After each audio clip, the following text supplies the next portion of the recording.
I discovered that if I pretended to be blind, I could sit outside the temple and beg openly, even receive a free apartment from the government. That day, just like any other, I went to play the piano for the wife of a wealthy man. When she opened the door, I could feel that she didn't want me to come in. But since I had already taken her husband's deposit, she eventually let me in. Not long after I started playing, I smelled something strange. Following the scent, I found a dead body in the living room. Then I finally understood why she hadn't wanted to let me in. At first, I pretended to stay calm and casually said I needed to use the bathroom. As I walked through the living room, I intentionally stepped into some water on the floor so I would look more like a real blind person.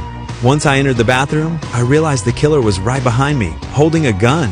I held my breath and tried not to make any movement that could expose me. Fortunately, he didn't suspect anything. When I passed the living room again, I saw the face of the dead man. Clearly, it was the wealthy man who had hired me. I forced myself to stay calm and went back to the piano to continue playing.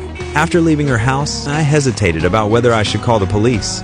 The man had been known for his generosity and always tipped me whenever he hired me. In the end, I went to the police station and said I wanted to report a case. But before I could finish speaking, I saw the man who had been hiding in the bathroom. He was wearing a police uniform. I froze. He was the chief of police. Luckily, I reacted quickly and changed my story immediately, saying that my cat had been killed. The chief's eyes were cold as a knife. He had just killed a man, and now the only witness was sitting right in front of him. He clearly suspected that I wasn't really blind. He insisted on taking me home himself. As soon as we arrived, he noticed a newspaper on my table. I said it was there to line the trash bin, but he obviously didn't believe me. He kept testing me at one point. He even threw a small knife near my head.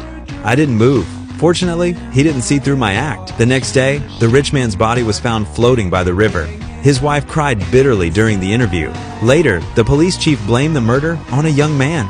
I was called in to give a statement and had to listen to them fabricating the entire report. My palms were sweating. I wanted to stand up and tell the truth, but that was just a fantasy. I knew that if I spoke up, I would end up like that rich man dead. I thought everything was over.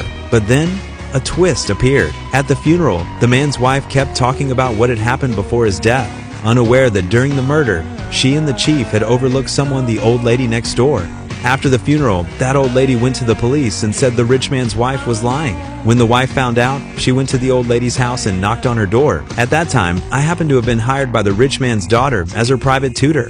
When the elevator doors opened, I saw with my own eyes the rich man's wife pushing the old lady down the stairs. My legs went weak. I almost collapsed. I forced myself to stay calm and pretended I hadn't seen anything. I didn't know whether the old lady was killed because she provided evidence, but I believed that woman had gone insane. She wanted to eliminate everyone who knew the truth. I wanted to escape, but before I could step outside, someone knocked on my door.